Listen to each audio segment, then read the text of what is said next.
Not everybody's going to agree with what I'm going to say in this video, but it's my truth and I'm going to say it anyway.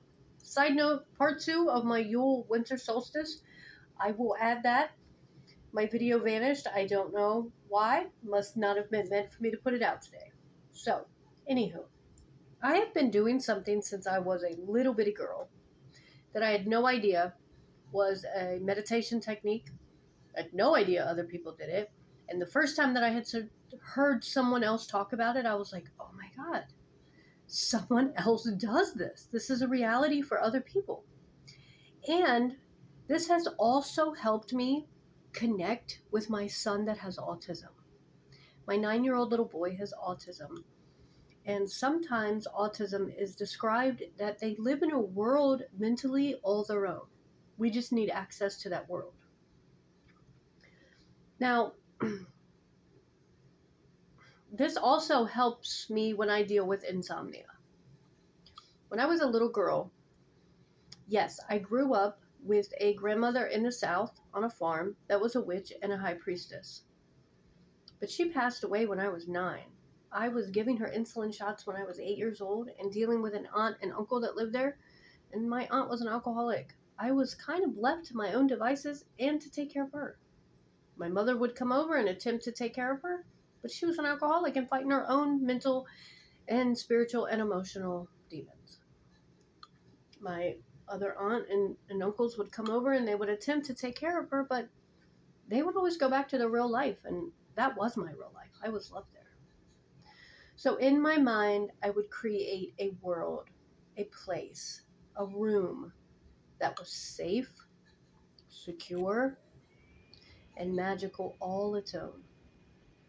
Now, as I've gotten older, I had the first room I created mentally was an attic. And in that attic, there were shelves. And on those shelves were boxes, like if you're moving, the big brown boxes. And each box has a different issue, grief, sadness, hurt, or memory that I'm able to unpack at my own time, my own desire, and as fast or as slow as I need to. I'm able to take out of that box. Now, this is all done with like imagination in my mind.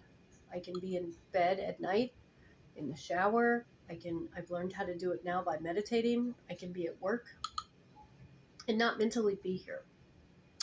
Daydreaming, if you will, a little bit.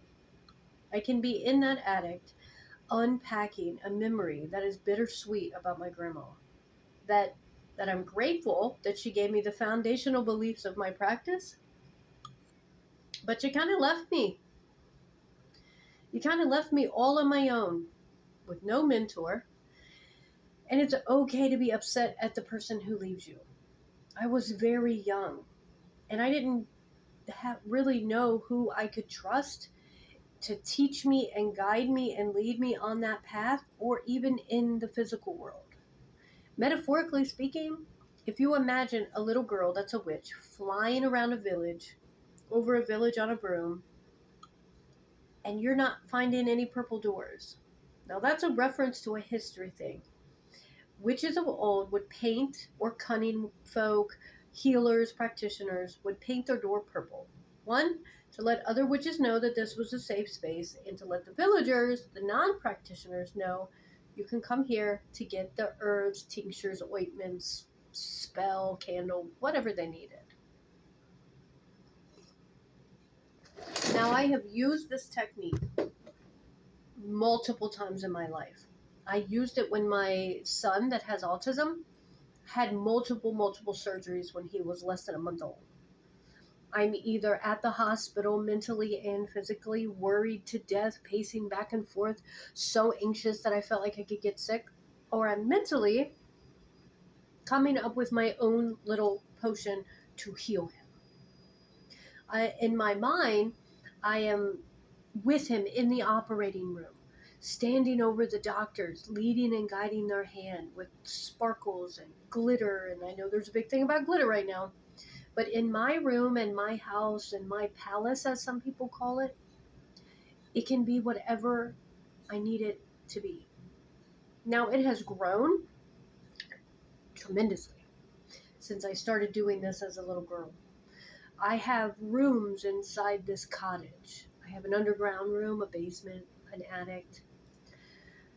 I have rooms of power to where I can create anything that I want.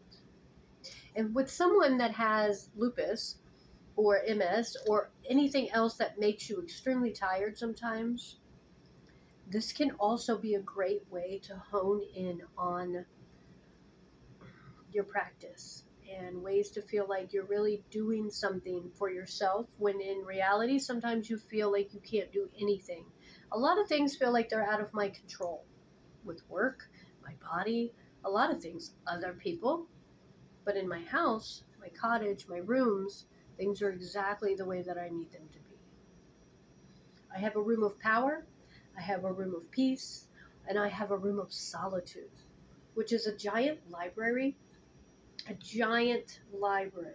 where I'm trying to remember all of these things that I have read. I am bringing back to my remembrance because I deal with memory issues too. But in my cottage, lupus doesn't affect me. When I walk through the door of my cottage, lupus stays outside. When I walk through the door of the cottage, depression, anxiety, worry, low self-esteem, all stays outside. I shed it. It goes away.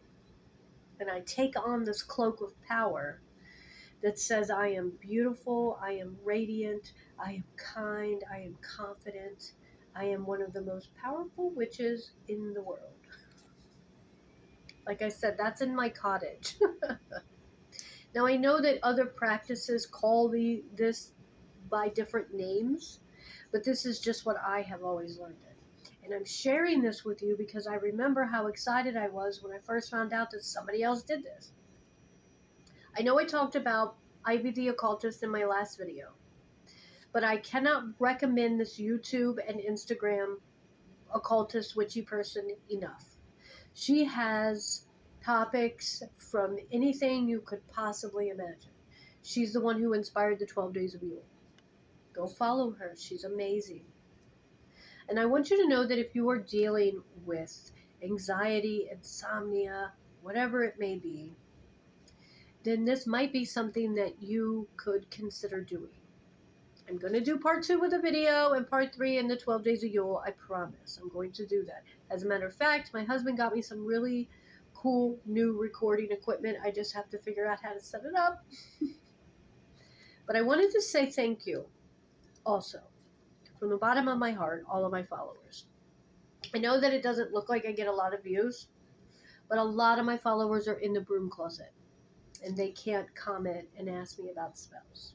I would hope that I would have just a little bit more engagement on my videos, so that's what I'm asking for you also. If you follow me and you watch my videos, drop a heart or a hello or a blessed be in the comment. I want to say thank you to all of the content creators on here who have inspired me and helped me in some form or another. I am still working on my list. That's the mind thing that I'm talking about with this lupus. I have a lot of plans and I'm trying to hone in and make myself actually complete the series that I start. I'm getting a list together of all the content creators on this app and others that I would highly, highly recommend. And that was inspired by Charm. Thank you guys very much for listening. I hope to see you again shortly. Remember, the magic is within.